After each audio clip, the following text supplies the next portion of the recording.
Гласа, хора. Вече не съм болен и мога спокойно да вляза в правенето на шоуто по график. Мога и спокойно да правя куп други неща, като да играя в футбол, например. Дори вече си намерих приятелче за целта.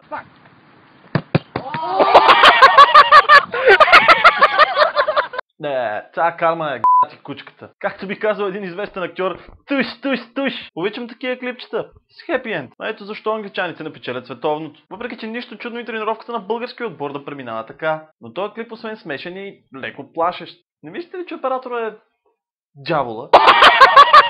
Или по-скоро така? Фу, страшничко. Сега този клип в България е кръстен, който копае гроб, други, но сам пада в него, което според мен е доста точно описание. Въпреки че аз бих казал, който цели чуждия гъс разбива своя. Или с неговите топки по неговата глава. Вие си изберете. Но damn, той май няма да е на разположение известно време. Така че ако на някой от вас му се цъка футбол, да се обажда. Само да каже коя FIFA да се изтегли.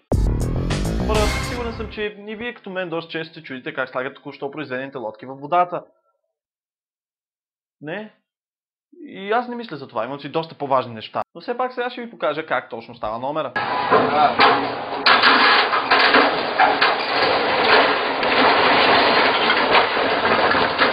Plane over, sir.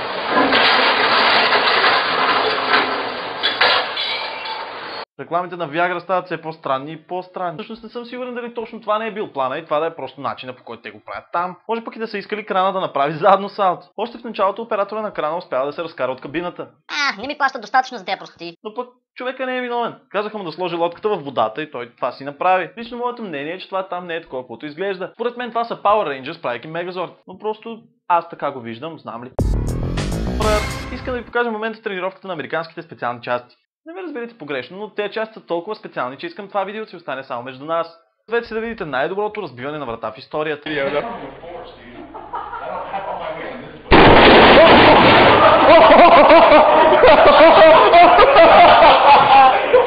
Ако от другата страна имаше врагове, те все още стяха да се смеят. Всъщност, като се замисля, Осама със сигурност се смее в момента. С армия като тази, това е безопасност. Това в крайна сметка не е толкова лоша тактика. Ако аз бях в стаята, ще да съм прекалено изумен от акцията, за да стрелям.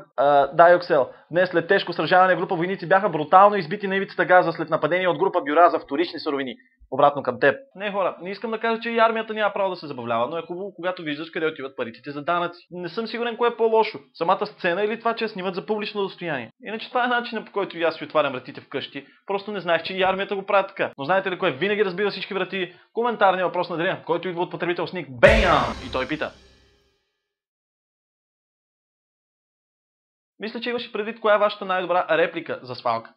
Коя е вашата най-добра реплика за свалка? Оставете своите интересни и креативни отговори в коментарната секция или във Facebook 1, 2, 3. Но благодаря ви, че гледате днешният епизод на Максимум 3. Аз съм Макс и чакам вашето видео. Ще си видим отново след няколко дни.